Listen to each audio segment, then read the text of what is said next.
बात करते हैं। जो दो बड़ी आईपीओस खुल रही हैं उनके बारे में बताइए। सबसे पहले तो मझगांव डॉक, इस पर आपकी क्या राय है, क्या करना चाहिए निवेशकों को? इसके लिए तो दीप ऐसा है ना, आप चाहें तो मैं आपको भी आधा दिन की छुट्टी दे सकता हूं, जाके आप आईपीओ में, इस आईपीओ में पैसा लगाएं। और मतलब ये मस्ट अप्लाई है, लगाना ही लगाना है। इसमें तो मतलब कोई सोचने की बात ही नहीं है, नो ब्रेनर है। मतलब बहुत दिनों बाद ऐसी कंपनी, ऐसी बैलेंस शीट, ऐसा बिजनेस आया जिसको देख पढ़कर मतलब ना आपको प्यार हो जाए। तो ये वीकेंड पे मैंने मतलब कम से कम है ना, मैंने इसका नोट 1-1.5 घंटे पढ़ा, एक बार 2 बार पढ़ा, और मजा आ गया पढ़ के कि ऐसी अच्छी कंपनी मार्केट में आ रही है। पैसा डबल है, लिस्टिंग पे पैसा डबल है दीप। और मतलब देखिए सबसे बढ़िया बात क्या है, इतनी बेहतरीन कंपनी और इतने बेहतरीन वैल्यूएशन पे। पहले मैं थोड़ी अच्छी चीज़ें, मैं बहुत सारी हैं इसमें बताना चाहता हूँ। पहली चीज़ तो ये दीप कि आपको रिटेल कैटेगरी में पैसा लगाना है, ठीक है। रिटेल कैटेगरी में आपको सिंगल लॉट के लिए लगाना है 103 शेयर का, ठीक है। 103 शेयर का सिंगल लॉट, इसके लिए आप पैसा लगाइए। पहली चीज़ क्यों पसंद है?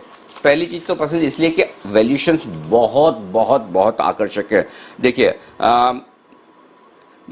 प्राइस टू बुक वैल्यू 1 से कम है। प्राइस मल्टीपल, इसका प्राइस टू अर्निंग 4.5 के आसपास है। कोचिन शिपयार्ड और गार्डन रीच शिप बिल्डर से कंपेयर करें, एकदम एग्जैक्ट कंपेरेबल नहीं है, फिर भी उन्हीं से आप कंपेयर कर सकते हो। उनके मुकाबले में लगभग आधे वैल्यूएशन पे ट्रेड कर रहा है। मार्केट कैप टू सेल्स आधी है, सेल्स के बराबर भी मार्केट कैप नहीं है। डिविडेंड यील्ड आईपीओ प्राइस में 7.5% है, ठीक है। जीरो डेट कंपनी है। अगले 6-7 साल के ऑर्डर पड़े हैं और मिलेंगे, वो अलग बात है। और वैसे भी अब आत्मनिर्भर भारत और सारे डिफेंस के ऑर्डर अपनी कंपनियों को ही मिल रहे हैं, ठीक है। जीरो डेट कंपनी है, ये कैश है, उल्टा ऑर्डर बुक फर्स्ट क्लास है। मतलब और क्या चाहिए? मैं ये कहूंगा कि ये एक ऐसा आईपीओ है जहां पर आप एफडी का पैसा भी इस आईपीओ में डालें ना तो मजा आ जाए। अब दिक्कत एक ही है इसमें दीप के, इतना बोलने के बाद भरेगा बहुत ज्यादा। तो अब अलॉटमेंट आपको मिले ना मिले वो तो मेरे हाथ में नहीं। मेरे हाथ में ये कि आप आईपीओ में एप्लीकेशन लगाएं और दुआ करें, प्रार्थना करें भगवान से कि भाई अलॉटमेंट लगा दे जिसको मिलेंगे। मुझे लगता है कम से कम ये दुगुना तो लिस्ट होना चाहिए। ये इस प्राइस पे तो 145 तो बनता ही नहीं, इसका भाव कम से कम 300 तो बनता ही बनता है कम से कम। तो मैं बहुत बहुत बहुत एक्सट्रीमली बुलिश हूँ इस आईपीओ पे। बहुत ही बेहतरीन कंपनी है, बहुत ही स्ट्रॉन्ग आउटलुक है इसका, और बहुत ही बढ़िया वैल्यूएशंस पर आ रहा है। सबसे बढ़िया चीज़ ये है। और ये ऐसी कंपनी, मैं फिर से एक बार कहूँगा दीप, ऐसी एक बहुत बढ़िया कंपनी आई थी आईआरसीटीसी।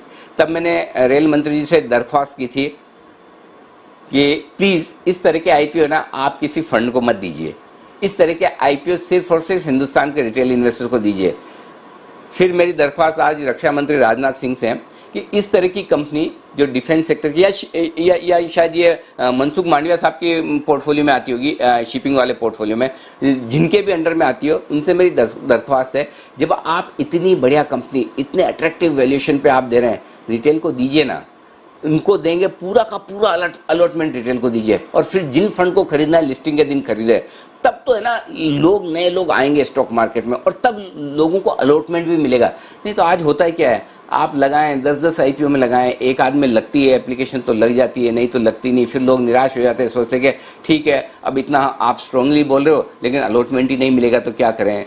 तो पॉइंट ये है कि ये तो सरकारी कंपनियां हैं, पूरा इसका पेरेंटेज सरकार के पास है, दीजिए ना आप रिटेल को। मैं तो बोलता हूँ ये आईपीओ लाना ही नहीं चाहिए इंस्टीट्यूशंस को, किसी को मत दो, क्यूआईबी को मत दो, किसी को मत दो। ये पावर तो है ही ना सरकार के पास, दे दीजिए सारा रिटेल को।